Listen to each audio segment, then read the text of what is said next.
आइए जानते हैं कि भीष्म पितामह जी को बाणों की शैया क्यों मिली, आखिरी क्यों। त्यागी तपस्वी ब्राह्मण एक समय पांचों पांडवों के साथ भगवान श्री कृष्ण जी वार्तालाप करते हुए बैठे थे।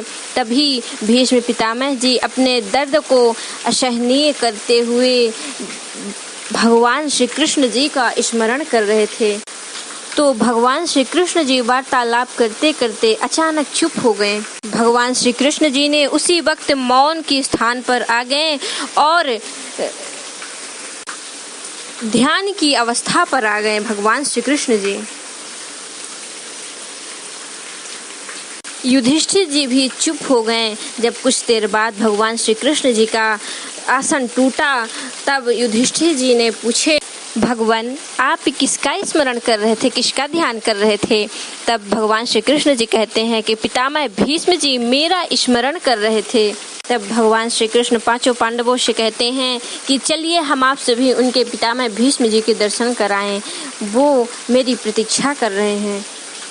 तभी सभी पांचों पांडव भगवान श्री कृष्ण जी चल पड़े हैं। शेष शैया पर लेटे पितामह भीष्म जी। जैसे ही भीष्म पितामह जी भगवान श्री कृष्ण जी को देखते हैं तो उनके आंखों से आंसू की धारा बहने लगी है और कहते हैं कि प्रभु मैं आज कृतार्थ हो गया, मैं तो केवल आपका स्मरण कर रहा था, आप मुझे स्वयं दर्शन देने आ गए, मेरे जीवन को कृतार्थ करने आ गए। प्रणाम किए, आपके चरणों में मेरा बार बार प्रणाम हो। भगवान श्री कृष्ण जी कहते हैं कि आप कैसे हैं।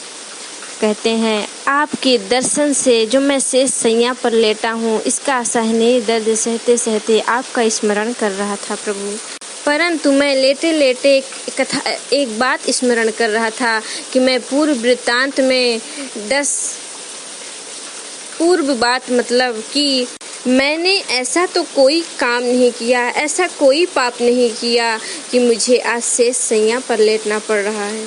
क्यों पितामह भीष्म जी, आपको 10 वर्ष पहले वृत्तांत आपको याद है और उसके पूर्व की बातें नहीं याद है। जब आप बालपन में थे तब आपकी बातें नहीं याद है। भगवान श्री कृष्ण जी मुस्कुराते हुए कहे, जब आप एक वन पर गए थे उसके पूर्व, तब आप उस वन में एक गिरगिटान का अपने इसी बाणों से आप प्रहार किए थे, तो उसी गिरगिटान ने एक कांटों की शैया पर लेट गया था, तो क्या उसे दर्द ना हुआ होगा।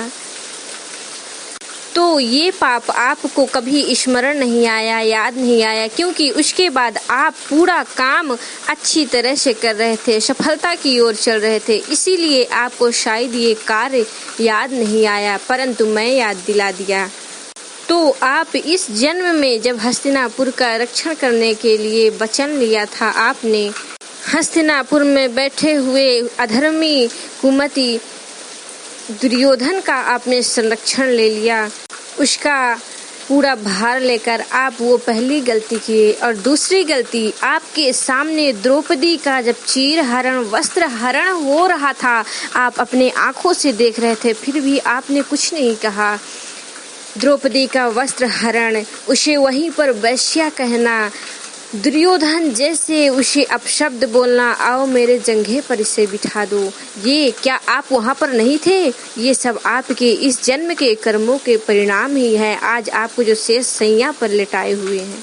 चाहते तो आप इस अधर्म को रोक सकते थे, परंतु आप कुछ नहीं बोले, अपना सर नीचे किए हुए वो पूरा कार्य देख रहे थे। ये आपका दूसरा पाप था।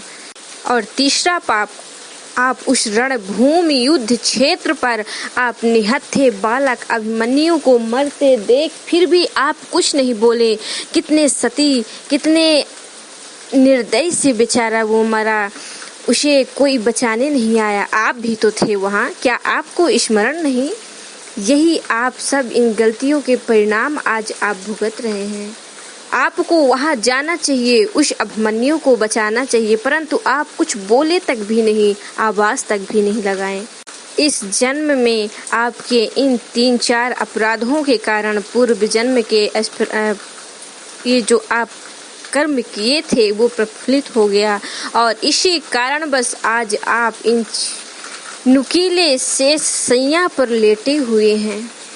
इतनी भगवान श्री कृष्ण की बातें सुनकर भीष्म पितामह जी मुस्कुराते हुए कहते हैं कि मैं अपने इन दंडों का परिणाम सहते सहते मेरा ये दर्द जो असहनीय हो गया मैं सह सकता हूँ, मैं ये दंड अपना स्वीकार कर रहा हूँ। शायद भीष्म पितामह जी को ये स्मरण नहीं था कि मैंने क्या क्या किया, किस कारण मुझे आज शेष संज्ञा मिली हुई है। जब इतना भगवान श्री कृष्ण जी ने बता दिया तब उन्हें स्मरण हो गया, उनकी सारी दर्द दूर हो गई। तो मैं इन भगवान के चरणों पर अपना इस शरीर को छोड़कर एक नीर हो जाऊंगा। और मैं अधर्म इसलिए कर रहा था क्योंकि मैं शायद अधर्म का ही भोजन ग्रहण कर रहा था। कुमति दुर्योधन का मैं भोजन कर रहा था। सत्य असत्य को समझने के लिए मैं असत्य में बदल दिया और साथ ही इन्हीं कारण बस मैं आज इस अवस्था पर हूँ। मुझे आज ज्ञात हो गया भगवान। ये सारी बातें सुनकर पांचों पांडव और भगवान श्री कृष्ण आंसुओं की धारा को बहाते हुए भीष्म पितामह जी से प्रणाम किए और उसके बाद आशीर्वाद दिए और वहां से चल पड़े।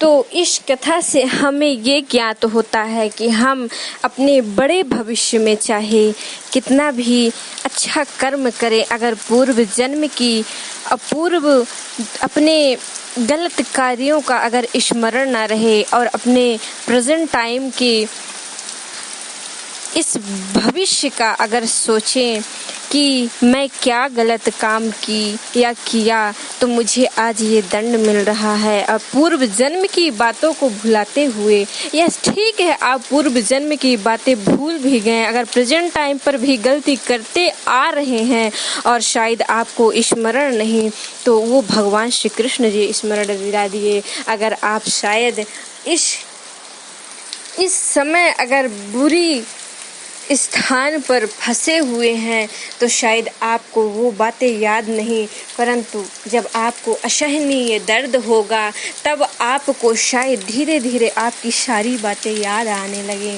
उसी तरह पितामह भीष्म जी को सारी बातें धीरे धीरे स्मरण होने लगी कि क्या क्या मैं गलती किया। इसी कारण बस आज शेष सैया पर मैं लेटा हूँ। राधे राधे।